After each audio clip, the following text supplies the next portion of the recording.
Hello, welcome to Ken Studies. अब आपके पास 2 weeks बचे हुए हैं।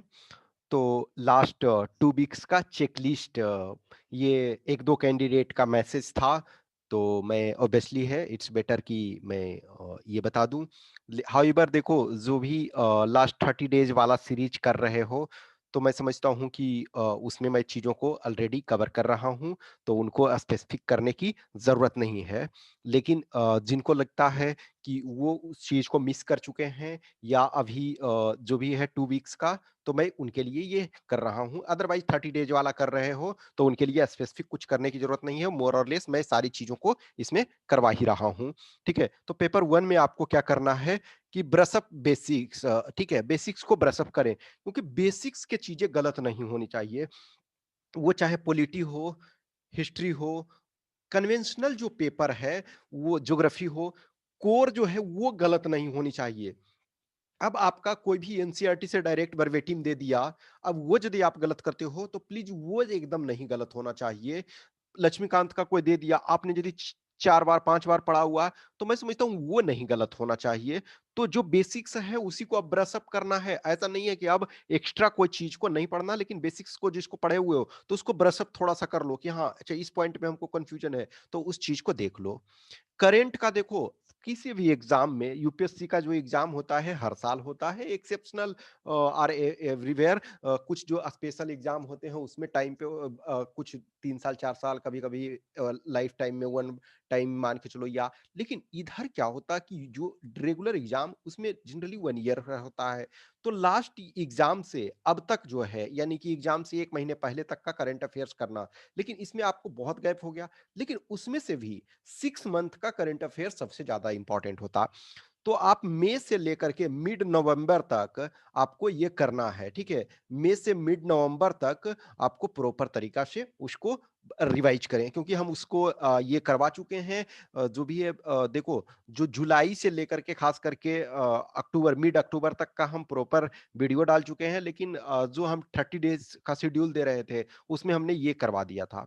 फिर revise your own prepared notes. यदि आपने शॉर्ट में 100 200 का पेजेस का नोट्स, तो आपका मैं समझता हूं यदि 200 पेजेस का नोट्स क्रिस्प में बनाए होगे, तो इसको आप अगला 14 दिन में मैं समझता हूं 14 बार पढ़ो। ठीक है, नेक्स्ट 14 डेज में 14 टाइम्स आपको पढ़ना चाहिए।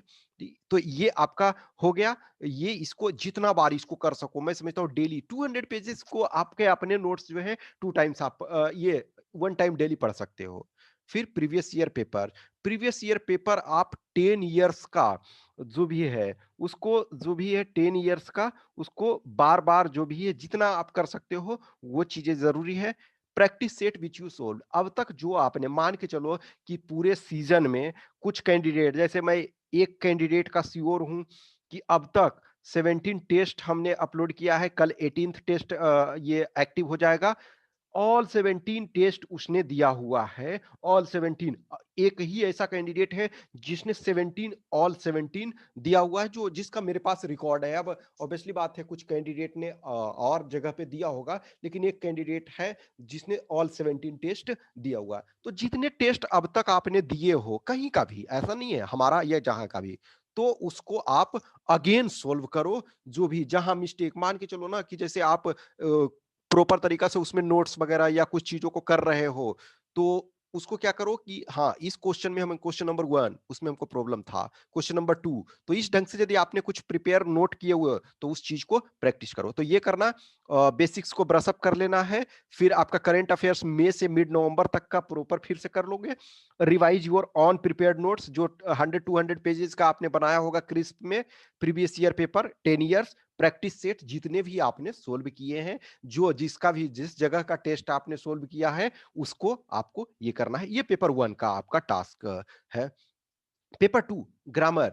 ग्रामर में देखो क्या होता है ना कि कुछ जो ये है, ऐसे ऐसे 20 मार्क्स का लिखोगे तो 20 मार्क्स में हो सकता है आपका 8 नंबर भी मिले, 6 नंबर भी मिले, और 12 नंबर 14 नंबर भी मिल सकता है, 16 भी मिल सकता है। लेकिन इंडिविजुअल तो पता नहीं चलता ना स्कोर की कितना है। लेकिन मैं समझता हूं कि बहुत अच्छा ऐसे लिखा जाता तो 14 आपको मिल सकता है। और अदरवाइज एवरेज लिखते हो तो 8 से लेकर के 11 12 तक वो जाता है। तो वो ग्रामर आपको प्रॉपर रिवाइज कर लो। ग्रामर देखो और पार्ट्स में भी काम आएगा, तो ग्रामर को रिवाइज कर लो। देखो जिन लोगों ने ये क्लासेस वगैरह लिया है तो उनका तो ग्रामर हमने सोल्व करवा दी, ग्रामर हमने करवाया है। आपका अपना कुछ नोट्स इसमें भी आपने प्रिपेयर किया है, तो उसको रिवाइज री-रिवाइज करो। थीम वाइज बेसिक्स, जो थीम वाइज जो बेसिक्स आपको पता होना चाहिए। इंडियन एग्रीकल्चर है, तो एग्रीकल्चर के बारे में बेसिक्स पता होना चाहिए।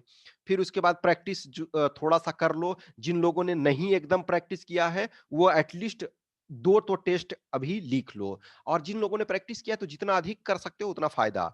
फिर अपना जो अब तक जो अपने टेस्ट को पेपर को लिखा है, उस रिटेन कॉपी को आप खुद से देखो कि जो हमने अब तक लिखा था, मान के चलो किसी ने 5 टेस्ट लिखा, ठीक है? तो इसमें भी मेरे पास कुछ कैंडिडेट एटलीस्ट ये हैं, कम से कम 6-7 कैंडिडेट ऐसे हैं, जिन्होंने एटलीस्ट 5 टेस्ट लिख लिया है, ठीक है? 6 टू 7 कैंडिडेट है, उन्होंने कम से कम 5 टेस्ट लिखा है, किसी ने 1 टेस्ट लिखा, किसी ने 2 टेस्ट लिखा है, ठीक है? तो ये चीज़ें जो है कि आपने जो अब तक टेस्ट लिखा है, उस टेस्ट को देखो कि जो टेस्ट हमने लिखा है, तो उसमें हम कहीं प्रॉब्लम गलती हमारा हो रहा था, तो किस कारण से हो रहा था? वो गलती आपका आइडिया के कारण हो रहा था, टॉपिक न समझने के कारण हो रहा था, या फिर आपका फैक्चुअल मिस्टेक्स के कारण हो रहा था, ग्रामेटिकल के कारण हो रहा था, सेंटेंस फ्रेम के कारण हो रहा था। जो कुछ हो रहा था, उसको आपका अपना ही ये नोट्स को ये देखो, ठीक है? तो पेपर 2 में आपको ग्रामर को ब्रश अप कर लेना है, आपका अपना नोट्स कुछ आपने प्रिपेयर कर रखा है, उसको कर लो।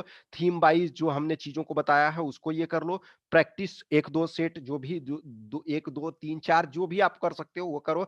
जिन्होंने 1 भी नहीं किया है प्लीज़ कम से कम 2 तो कर लो। और आपका अपना जो रिटेन जो आपने पेपर लिखा जिन लोगों ने, ये उन्हीं के लिए लागू होता है जिन्होंने लिखा है। तो जो लिखा है उसको आप प्रिपेयर कर लो, ठीक है?